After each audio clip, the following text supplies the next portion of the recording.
Voilà, bonjour à tout le monde, on est heureux de vous retrouver encore dans la joie. Voilà, on peut dire bonjour, c'est toujours sympa. Et on va commencer ces moments par ce chant, ce vieux chant, qui nous dit à nouveau réunis. Et vous savez, souvent les vieux chants, on les critique un peu, mais c'est des chants qui ont quelque chose de particulier, quelque chose de poignant, je vais y arriver. Et c'est pour ça qu'on va le dire à nouveau réunis, parce que si on est là, c'est pour louer notre Dieu. Amen. À nouveau réunis. Pour louer le Seigneur, à nouveau réunis, d'un même cœur, à nos besoins il répond, oui notre Dieu est bon, à nouveau réunis, pour louer le Seigneur, à nouveau réunis.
Vous savez ce qu'on va faire? On va tous élever nos voix afin de remettre la réunion, de remettre ces instants, et vous aussi à la maison, voilà, faites-le en même temps que nous.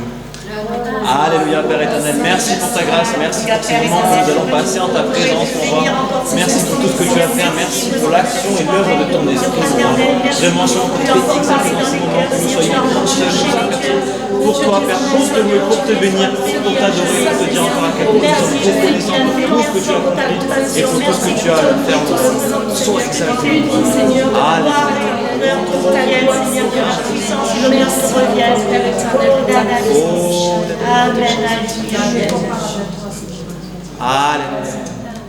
Amen.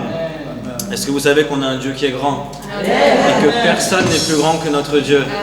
Amen. Alors c'est ce que nous allons dire ce soir. Personne n'est aussi grand que notre Dieu. Personne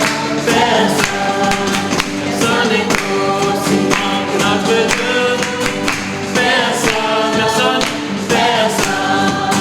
Personne n'est plus grand que notre Dieu. Plus grand que notre Dieu. Personne n'est plus grand que notre Dieu. Plus grand que notre Dieu. Ce n'est pas par force ni par l'intelligence, mais c'est par le Saint-Esprit.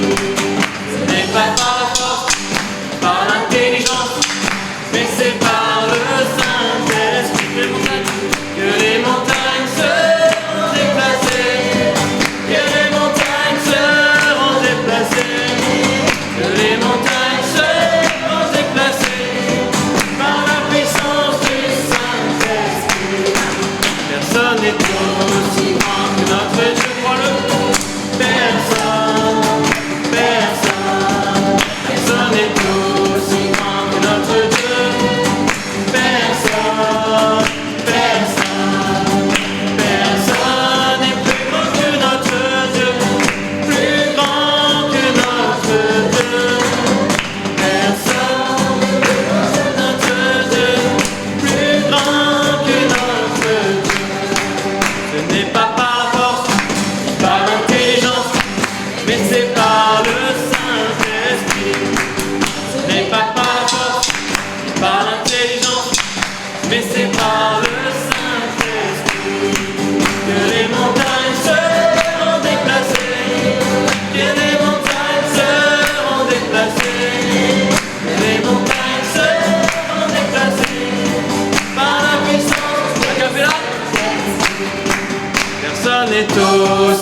grand que notre Dieu. Personne, personne de tout votre cœur, personne n'est aussi grand que notre Dieu. Personne, personne, personne n'est plus grand que notre Dieu, plus grand que notre Dieu. Personne n'est plus grand que notre Dieu, plus grand que notre Dieu. Ce n'est pas par force, ni par l'intelligence, mais c'est par le Saint-Esprit. Ce n'est pas par force, ni par l'intelligence, mais c'est par le Saint-Esprit que les montagnes seront déplacées, que les montagnes seront déplacées, les montagnes seront déplacées par la puissance du Saint-Esprit. Amen. Amen. On va écouter bien le petit psaume. Oui, Joanie, pardon. L'histoire. Non, le psaume d'abord. C'est moi qui choisis. Alors, je vais vous lire le psaume 100. Poussez vers l'Éternel des cris de joie, vous tous, habitants de la terre. Servez l'Éternel avec joie, venez avec allégresse en sa présence. Sachez que l'Éternel est Dieu, c'est lui qui nous a fait, et nous lui appartenons. Nous sommes son peuple et le troupeau de son pâturage. Entrez dans ses portes avec des louanges, dans ses parvis avec des cantiques. Célébrez-le. Bénissez son nom, car l'Éternel est bon, sa bonté durera toujours, et sa fidélité de génération en génération. Amen. Amen. Amen. On va terminer ces moments de réjouissance par encore un vieux chant. Ce soir, on a fait une playlist spéciale vieux chant. Et c'est un chant qui nous dit « Une flamme en moi ». Et ce que je souhaite pour vous, mon frère, ma soeur, enfin pour toi, mon frère, ma soeur, c'est que cette flamme, eh bien, elle puisse quand même rester ardente et bouillante pour l'Éternel. Amen. Une flamme en moi réchauffe mon cœur. Cette flamme en moi brûle mes malheurs. Je sens qu'elle est là. Sa douce lueur brille en moi, brille en moi, brille en moi. Une flamme en moi réchauffe mon cœur. Cette flamme en moi brûle mes malheurs. Je sens qu'elle est là. Brille en moi, brille en moi, brille en moi. C'est une flamme d'amour qui m'éclaire dans la nuit. Et cette lumière d'amour vient illuminer ma vie. En attendant le matin, je vais dire à mes voisins que cette lumière en moi vient briller en moi. Une flamme en moi réchauffe mon cœur. Cette flamme en moi brûle mes malheurs. Je sens qu'elle est là. Sa douce lueur brille en moi, brille en moi, brille en moi. Le lundi, le mardi, je prends sa paix. Mercredi, c'est un beau jour. Jeudi, je veux le chanter. Vendredi, si j'ai douté, samedi, il vient m'aider. Le dimanche, c'est toujours une flamme en moi réchauffe mon cœur. Cette flamme en moi brûle mes malheurs. Je sens qu'elle est là. Sa douce lueur brille en moi, brille en moi. Capella. Une flamme en moi réchauffe mon cœur. Cette flamme en moi brûle mes malheurs.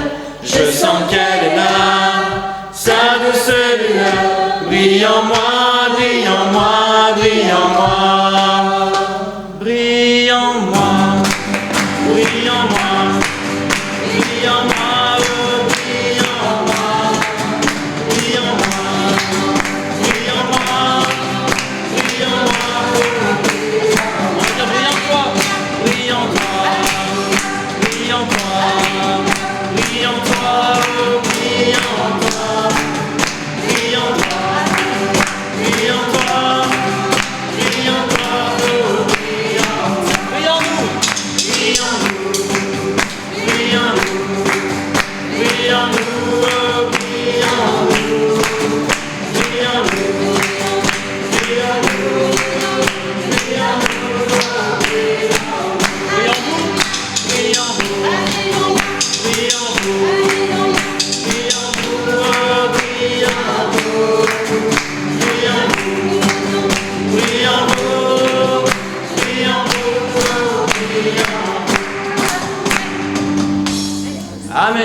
soyez bénis. On va écouter eh bien, la petite histoire que Marie-Christine nous a préparée.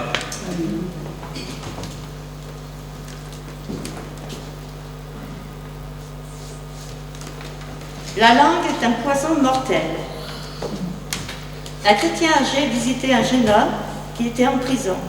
Pour avoir volé son pantalon, le visiteur dit au prisonnier: « Il me semble que je vous ai déjà vu, certes il y a 10 ans, et vous êtes en grande partie responsable de ma présence ici.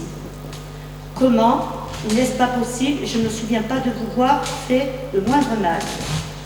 Oh, sans intention mauvaise, certes, mais une fois mon père et moi avons assisté à une réunion d'évangélisation où nous vous avions rencontré.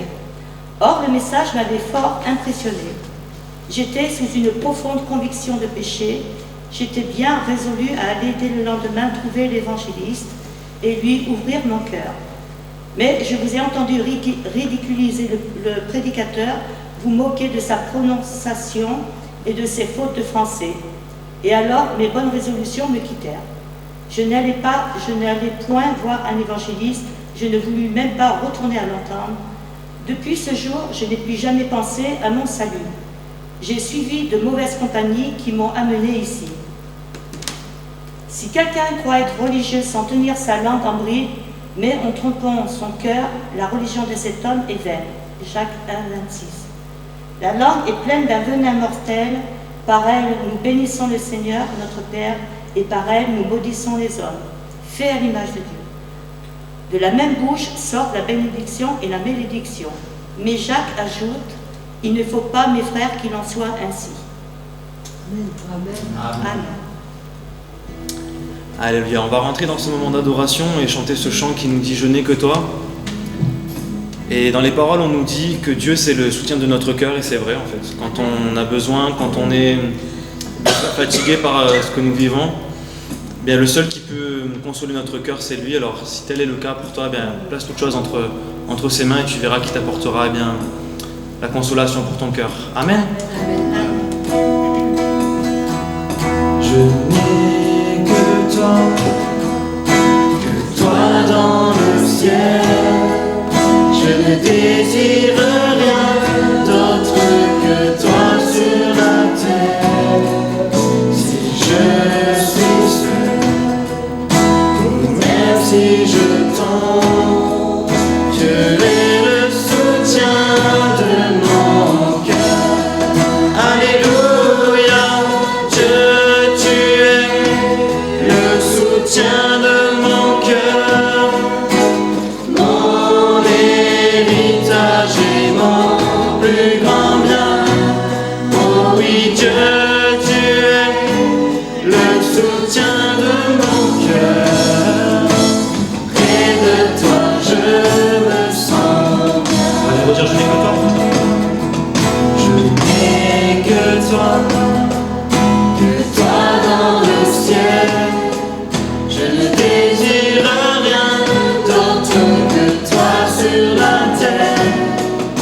Si je suis seul, ou même si je tombe, tu es le soutien de mon cœur. Ton cœur, alléluia, Dieu, tu es le soutien de mon cœur. Mon héritage et mon plus grand bien. Oh oui, Dieu, tu es le soutien de mon cœur. Près de toi, je me sens bien. Quand mon cœur était plein d'amertume, je perdais la raison et je n'y voyais plus rien. Mais Dieu s'approcha pour me saisir la main. Dieu est le soutien de mon cœur. Alléluia, Dieu, tu es le soutien de mon cœur. Mon héritage et mon plus grand bien. Oh oui, Dieu, tu es le soutien de mon cœur.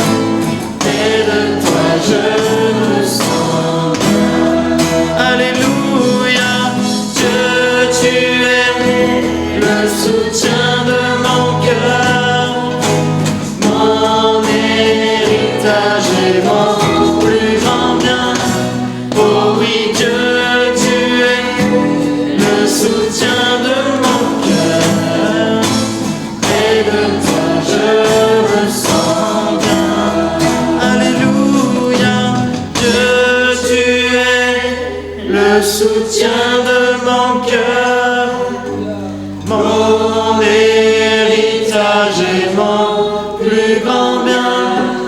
Oh oui, Dieu, tu es le soutien de mon cœur. Près de toi, je me sens bien. Près de toi? Près de toi, je me sens bien. Près de toi? Près de toi, je me sens bien. Ta fidélité est grande.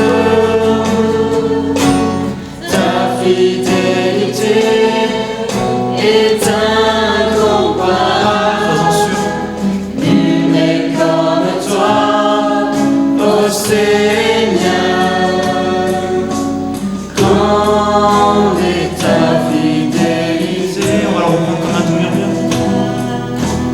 Ta fidélité est grande.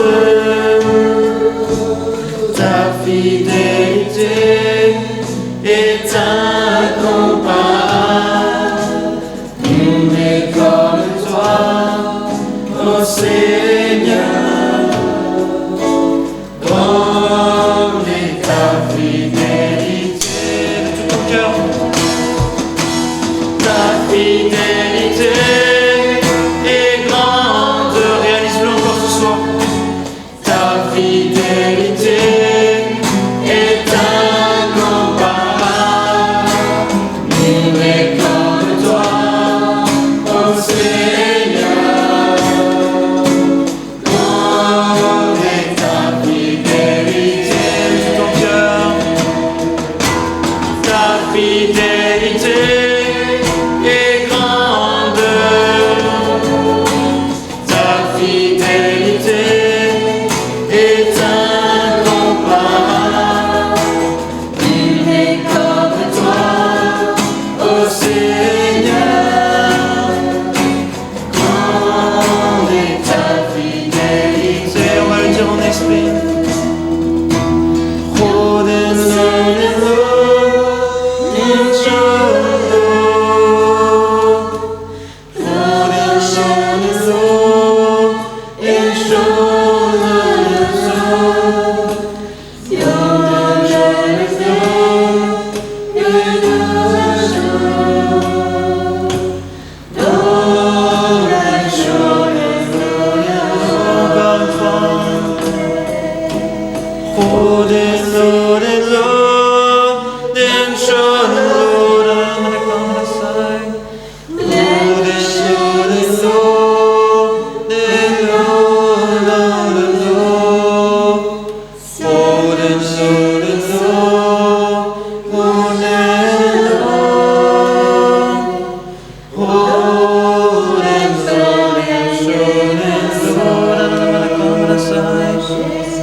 Seigneur, personne t'égale.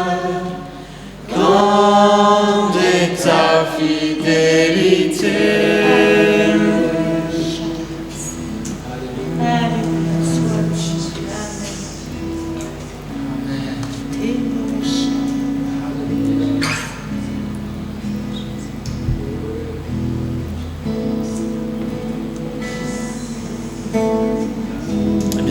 instant peut-être pour te recueillir et laisse l'esprit agir.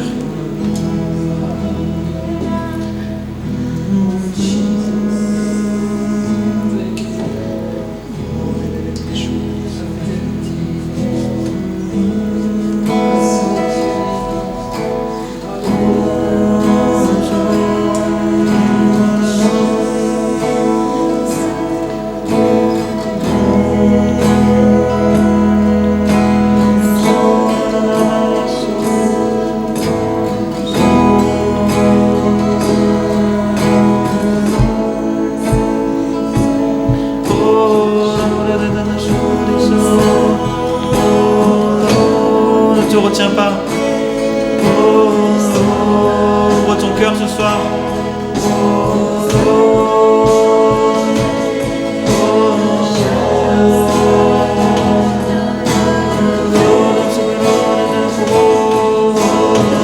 Et réalise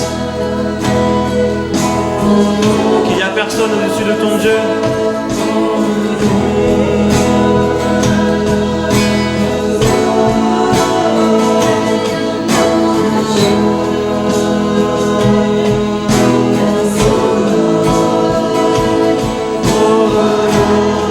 Chante-le dans de nouvelles langues.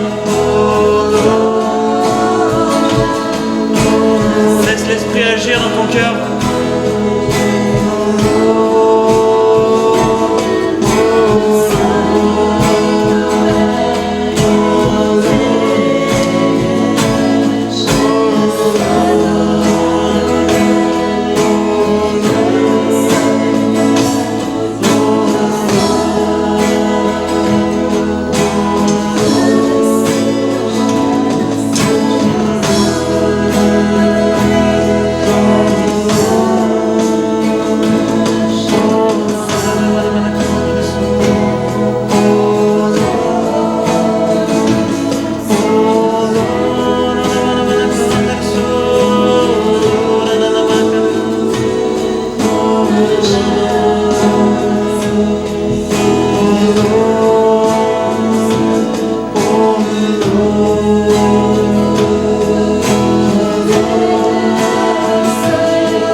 Laisse l'Esprit de Dieu agir.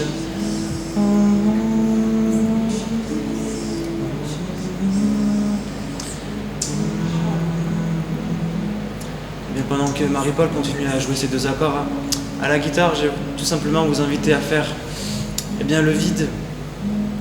Et simplement, Dieu me mettait à cœur de vous rappeler du sacrifice parfait de son Fils Jésus-Christ à la croix pour nous, pour nos péchés, pour mes péchés, pour tes péchés, mon frère, ma sœur. Et Dieu me montrait que s'il a fait ça, c'est pas une chose en vain, mais c'est une chose, eh bien, qui a toute son utilité pour l'avancement de son règne. Et ce soir, je voudrais simplement t'inviter à encore réaliser que si Jésus est mort, c'est bien pour le pardon de tes péchés, le pardon de tes iniquités. Juste voilà, n'oublie pas, chaque jour rappelle-toi que ce qu'il a fait c'est par amour pour lui-même et par amour aussi pour toi. Parce que tu es son enfant et ce qu'il veut, eh bien, c'est que tu puisses vivre eh bien, les choses qu'il a prévues pour toi, ses plans. Peut-être c'est des plans où tu vas passer par des moments de désert, peut-être que c'est des plans où tu vas passer par des moments de bénédiction, mais peu importe, Dieu veut te dire que en Jésus-Christ, eh bien, tu as la rédemption et tu as surtout cet ami fidèle sur lequel tu peux compter jour après jour, cet ami fidèle sur lequel tu peux t'appuyer, cet ami fidèle sur lequel en qui tu peux te confier. Sans doute que tu as cherché eh bien, à te confier dans les hommes, mais le seul qui puisse eh bien, entendre ta voix et agir pleinement, eh bien, c'est bien ce Jésus-Christ eh bien, qui a tout payé pour toi, parce qu'il t'aime, parce qu'il veut, c'est pouvoir te bénir, pas te bénir de choses matérielles, te bénir, dire du bien de toi, dire du bien de ce que tu vas faire, dire du bien de l'œuvre que tu vas entreprendre avec lui. Alléluia. Alors je vais t'inviter eh bien, à réaliser ces paroles et je prierai pour toi. Allez.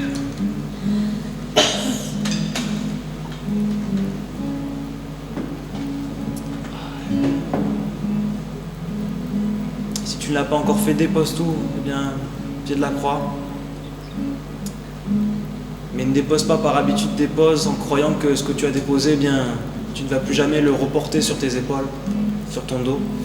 Et ce que tu vas prendre, c'est un joug qui est beaucoup plus léger, c'est beaucoup plus agréable.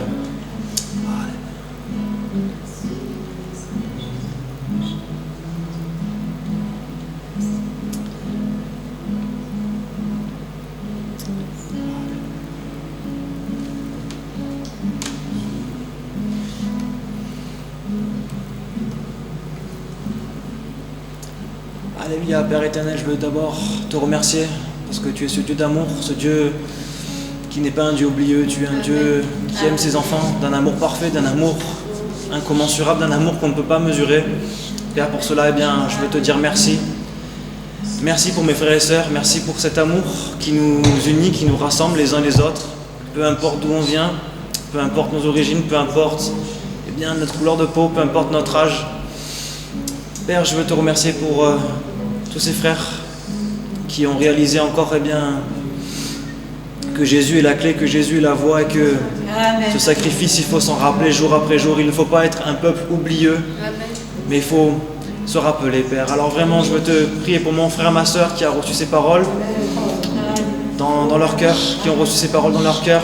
Je te demande tout simplement de poser ta main sur eux, Père, et de les remplir de ton esprit, mon roi, que tu puisses faire descendre sur eux eh bien, des langues nouvelles, des langues de feu, qu'ils puissent proclamer eh bien, des merveilles à ton saint nom, Père. Vraiment que tu puisses eh bien, tout simplement agir et faire en sorte que ce chant qu'on a chanté, ta fidélité, il puisse le vivre jour après jour, que jour après jour, il puisse compter sur ta fidélité, Père, que jour après jour, il puisse eh bien, se remplir des choses de ton esprit, mon roi. Vraiment que eh bien, nous soyons eh bien, toujours, eh bien, que nous ayons toujours ces regards fixés sur la croix, sur cette croix du calvaire, sur ce sang qui a coulé pour nous, pour nos péchés, Père, sur ce corps qui a été blessé pour nous, afin eh bien, que nous ayons la vie éternelle, mais la vie éternelle en Christ.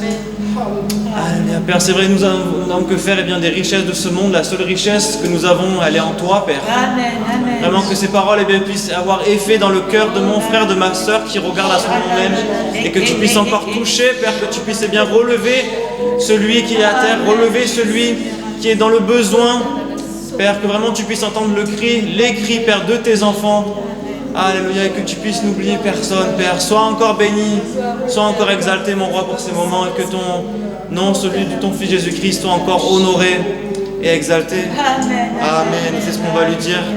Quel ami.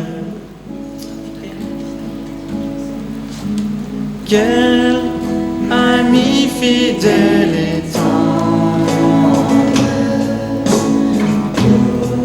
nous avons Jésus-Christ, toujours prêt à nous entendre, à répondre à notre cri. Quel ami?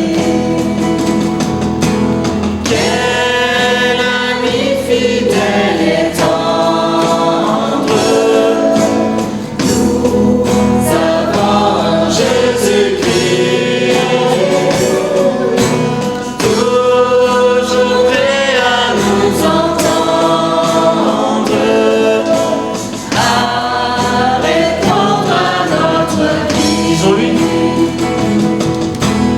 Disons-lui toutes nos craintes, ouvrons-lui tout notre cœur. Bientôt ces paroles, bientôt ces paroles saintes, nous rendrons le vrai bonheur. Quel ami? Quel ami fidèle et tendre, nous avons Jésus-Christ, toujours prêt à nous entendre, à répondre à notre cri. Il connaît nos défaillances. Il connaît nos défaillances, nos chutes de chaque jour. Il est là pour nous relever.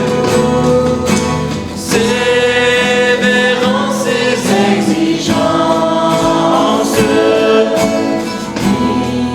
il est riche en son amour. Quel ami fidèle et tendre, notre seul ami. Nous avons Jésus-Christ, toujours prêt à nous entendre, à répondre à notre cri. Dernière fois, quel ami? Quel ami fidèle et tendre, nous avons Jésus-Christ, toujours prêt à nous entendre, à répondre à notre cri. Amen. Soyez bénis. Amen. Allez. Voilà, merci à tous pour ce moment de louange. Dernier point sur la vision ce soir, du moins sur le but. Après, on rentrera sur les critères de la vision, quels en sont son chemin, les qualités que nous devons y retrouver. Mais dernier point ce soir sur le but de la vision. Donc nous avons vu que le but de la vision, hein, je le redis peut-être pour ceux qui le sont pas, la vision c'est la capacité, l'action de voir, de se représenter par l'esprit. Et nous avons besoin vraiment de visualiser les choses. Hein. Par exemple, si vous voulez que Dieu soit un refuge, si vous avez la capacité à avoir la vision que pour vous c'est un chalet ou pour vous c'est une plage en paix dans laquelle vous êtes, alors ça va apporter du réconfort, ça va apporter un plus dans vos vies. Et nous avons besoin d'apprendre à vivre par la vision, car la vision a un but, je le redis, nous donner pleinement la réelle vérité de notre identité en Christ, de nous maintenir dans la paix en toutes circonstances de notre Dieu. Troisième point, vivre pleinement la foi, s'engager, oser, ne pas avoir peur, ne pas craindre. Et le quatrième point qui est important, quand on regarde la plupart des chrétiens, On dirait qu'ils sont devenus chrétiens, mais presque à regret. Je m'explique. Très souvent, le chrétien passe son temps à regarder en arrière et dire « Ah, si j'avais fait cela avant, ah, si j'avais su, ah, si j'avais rencontré telle personne et si j'étais parti avec, ah, si j'avais fait des études, ah, si j'étais rentré dans l'armée, ah, si, ah, si, ah, si, ah, si. » Et beaucoup de gens, mes amis, du coup, lorsqu'on regarde à cela, alors on ne peut pas avoir une vie chrétienne épanouie, puisque la vision n'est pas juste, elle n'est pas bonne, elle n'est pas vraie. Je rappelle que la vision dans l'identité chrétienne, c'est je meurs à moi-même pour renaître à une vie nouvelle en Christ. Donc si je suis mort à ma vie, comment avoir des regrets sur le passé? En fait, on se rend compte de quoi? Que, en fait, la vie chrétienne, c'est exaltant. À partir du moment donné où j'ai une vision. Si j'ai la vision de Dieu, alors j'ai un but que je vais essayer à atteindre. Demandez à quelqu'un qui avait pour objectif de courir un marathon, si tout le temps de la préparation n'est pas exaltante. Demandez à quelqu'un qui va grimper l'Himalaya, si toute la préparation et tout ce qu'il va faire, créer le chemin pour arriver jusqu'à gravir ce plus haut sommet, n'est pas une vie exaltante, si ça ne stimule pas sa vie. Demandez à quelqu'un qui s'engage pour les pauvres, qui s'engage pour les orphelins, si sa vie n'est pas exaltante dans le fait de récolter de l'argent, de venir en aide à son prochain. En fait, la vie chrétienne, je vais employer le mot hyper, même si ça vient de ego, donc du moi. En fait, la vie chrétienne, le moi consacré à Dieu, renouvelé par Dieu, est hyper exaltante. Pourquoi? Parce que elle stimule notre vie. Être au service de Dieu, avoir la vision du service de Dieu, est le stimulateur le plus grand. Pas besoin de prendre de drogue, pas besoin de stimulateur extérieur. La vie avec Dieu est stimulante. Pourquoi? Parce que rien que de demeurer dans sa présence, rien que d'aller par la foi chercher le but de la vision, essayer de trouver son identité, demeurer dans sa paix que lui seul est capable de nous donner, vivre par la foi, est forcément le plus grand des stimulants. Pourquoi? Parce que c'est une aventure, c'est exaltant, on ne sait pas de quoi demain sera fait. Mais comme le chrétien, lui, il est devenu sédentaire et qu'il a des critères humains, lui, il veut savoir justement ce qu'il y aura demain. Il veut une vie en pleine sécurité. Il ne veut pas aller en pleine mer, et il ne veut surtout pas que la tempête se déchaîne.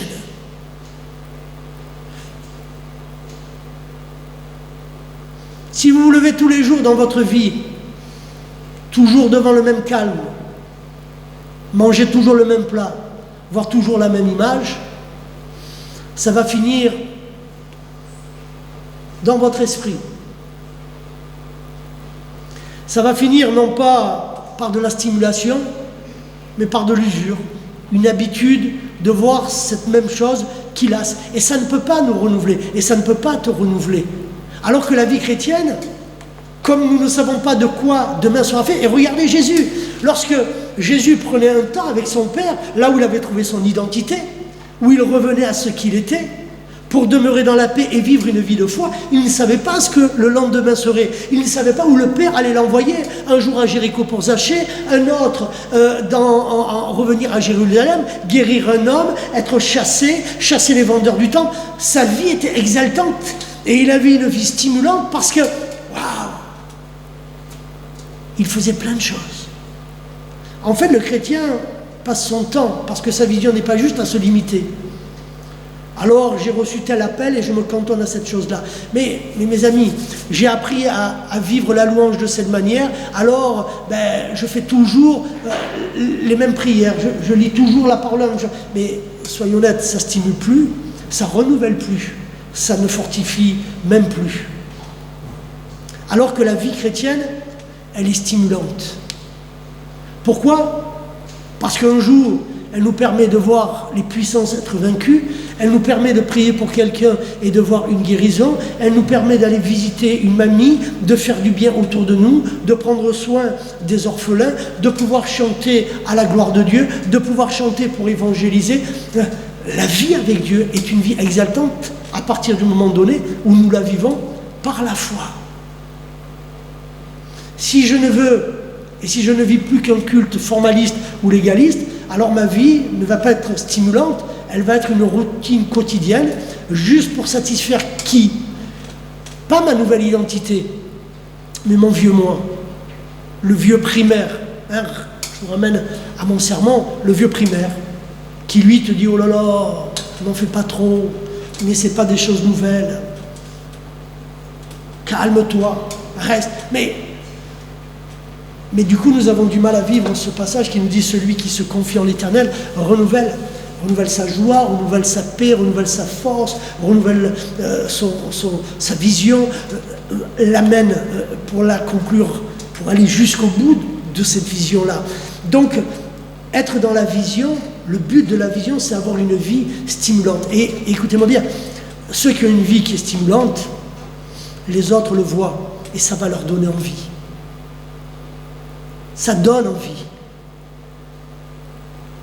Dans votre manière d'être, dans votre manière de prier, dans les charismes que vous allez pouvoir dégager, dans les charismes que vous allez pouvoir exercer. La vie avec Dieu va vous amener à avoir une vie qui est une vie stimulante.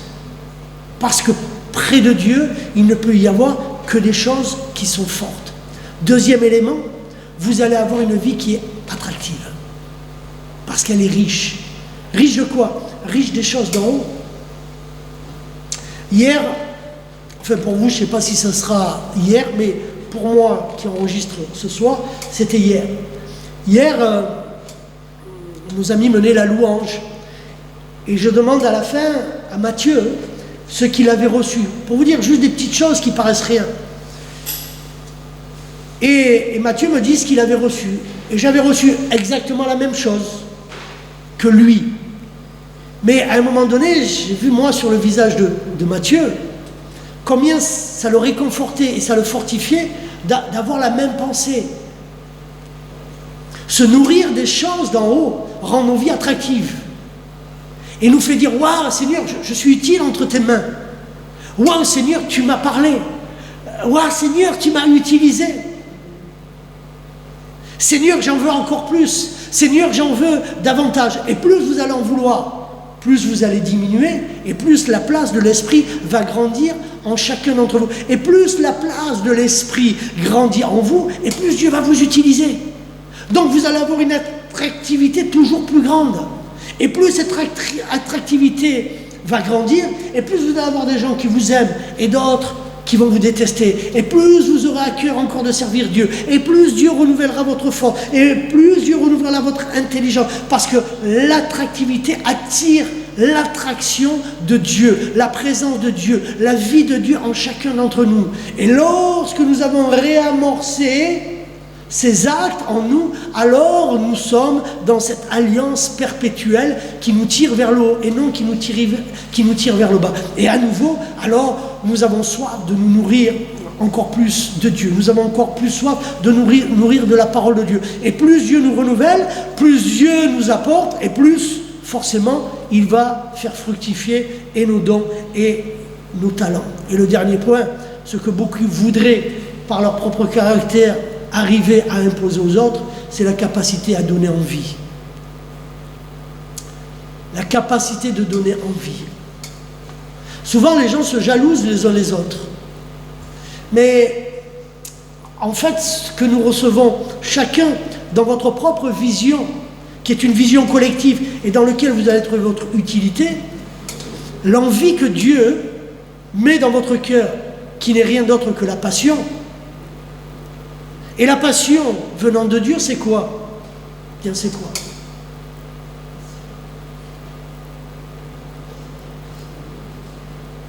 C'est le feu par l'esprit que Dieu a déposé, le feu du premier amour. Et ce feu du premier amour, quand il s'est embrasé, il ne s'éteint jamais, où que vous soyez, quoi que vous fassiez. Et forcément, là où vous êtes une force.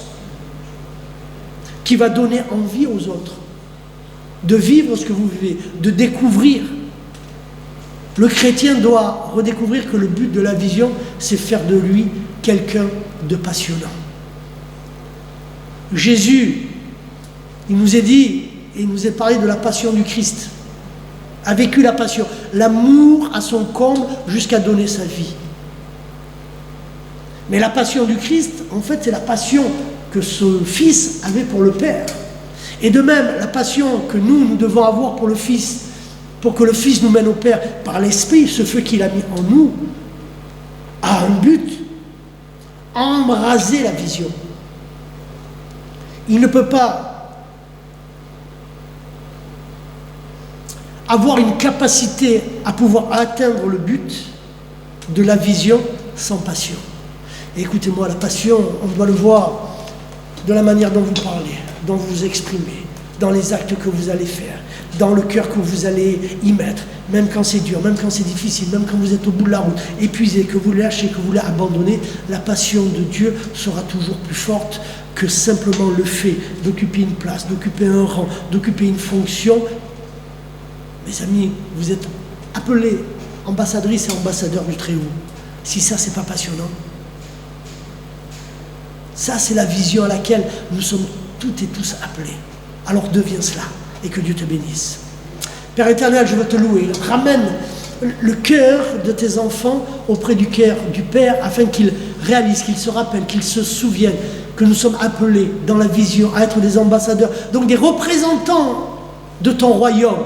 Et le royaume qui s'approche à nous est un royaume de puissance, est un royaume d'autorité, où nous devons manifester cet esprit d'amour, cet esprit de force, cet esprit de conviction, cet esprit de discernement, cet esprit de vie. Rends nos vies attractives, rends nos vies passionnantes, stimule par ton esprit, afin que nous ayons des vies remplies de toi. Et une vie remplie de toi, c'est une vie remplie d'aventures, avec des jours qui paraissent difficiles, ombragés, mais, oh Seigneur, lorsque tu es là, alors le soleil brille dans nos cœurs. C'est pourquoi je veux encore te louer et te bénir. Bénis ceux qui regardent cette vidéo, bénis ceux qui entendent ces paroles, et qu'ils viennent et reviennent auprès de ce cœur de Père avec la vision juste des choses pour avoir une vie épanouie auprès de toi. Je te loue et te bénis dans le précieux nom de ton Fils Jésus-Christ. Amen.